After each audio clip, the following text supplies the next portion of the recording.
Sa mga kapatid nating sumasakay ng tren, pinatupad na simula ngayong araw ang 50% discount sa MRT3 at LRT2. Live mula sa MRT Taft Avenue Station sa Pasay, nangunguna sa balita si Ian Suyo. Ian, mas lumami ba mga pasahero dahil sa discount?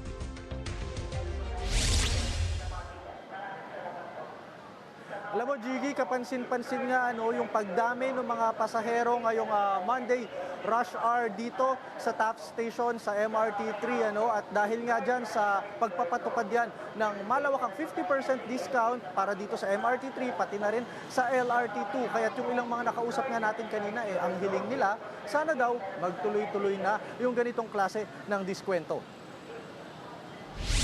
Sa ngayon kasi, Jiggy, yung usual na 28 pesos na end-to-end journey mula yan sa North Avenue hanggang Taft Station, tinapyas na into 14 pesos na lamang po. Samantalang bukod dyan, yung ibang mga biyahe naman na malapit lang, nasa 6 to 8 pesos na lamang ang babayaran. At para sa mga kapatid natin na curious, automatic na discount na po yan. Kapag hawak mo ang beep card mo, matik madidiskwentahan na yan. Pati na rin yung mga single journey ticket, pati na rin kung magbabayad ka gamit yung e-wallet. Kung mula North Avenue naman hanggang Ortigas, Shaw Boulevard o Boni Station, nasa 10 pesos na lang yung babayaran mo.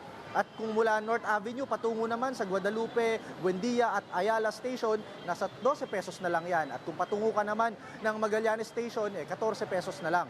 Pagdating naman sa LRT2, Jiggy, ang dating 35 pesos na pamasahe mula yan sa Recto hanggang Antipolo Station, ngayon 18 pesos na lamang po.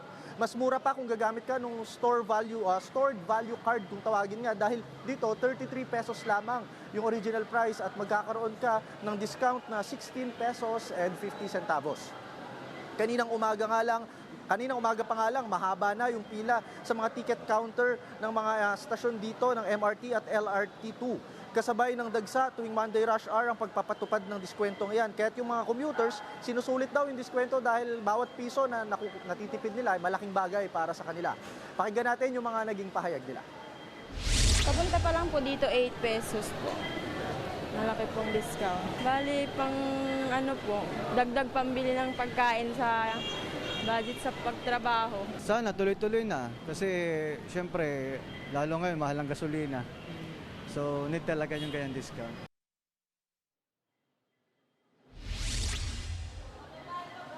Jiggy, hanggang sa ngayon nga, wala pang abiso kung gaano katagal yung iaabot ng pagpapatupad nitong 50% discount na ito para sa mga linya ng MRT at ng LRT.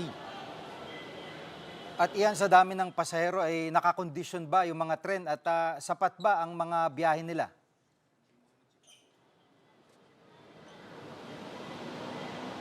Jiggy, alam mo, pagtitiyak nga ng pamunuan ng MRT ay handa naman daw sila sa magiging influx o pagdagsa ng mga commuter na mas pipiliin ng bumiyahe gamit nga itong MRT train. Sa katunayan nga, meron daw silang 19 na MRT units, at bukod dyan, 13 dito sa 19 na units na ito, yung mga 3-car trains kung tawagin, tapos meron naman na 6 na mas mahaba na mga 4-car trains kung tawagin nga. Sapat daw ito lalo na kapag rush hour, okay? So yung rush hour sa mga kapatid natin, pumapatak yan mula first trip hanggang 8 a.m. Yan yung rush hour para sa MRT3. Magra-rush hour ulit pagdating ng hapon, yung uwian na, yan naman yung oras ng mga 4 o'clock hanggang 7 p.m. Pero ang pamunuan naman ng LRT2, Jiggy, sinabi nila na limitado lang yung kanilang kapasidad sa ngayon. Dahil originally, meron silang 18 units pero 10 na lamang po yung fully functional. Kaya ang resulta, mas nagiging matagal yung interval ng pagdating ng mga train sa kanilang mga istasyon. Narito yung naging pahayag ng pamunuan ng LRT. May kinalaman dyan. Sagad na kami ng tren. 10 na lang talaga yung naiwan na operational. At lahat yun gumagana naman. And importante dyan, ma-field namin ito, especially during peak hour, yung between 7 to 9 in the morning and then 5 to 7 in the afternoon. At make sure na walang aberya. Yan muna ang latest mula dito sa Taft Station. Balik sa'yo dyan, Jiggy. Yan ang ulat ni Ian Suyo live mula sa Pasay. Mga kapatid, Jiggy Manikad po, pagdating sa mahalagang balita sa loob at labas ng bansa, dapat una sa lahat, mag-follow at mag-subscribe na sa social media pages ng News 5.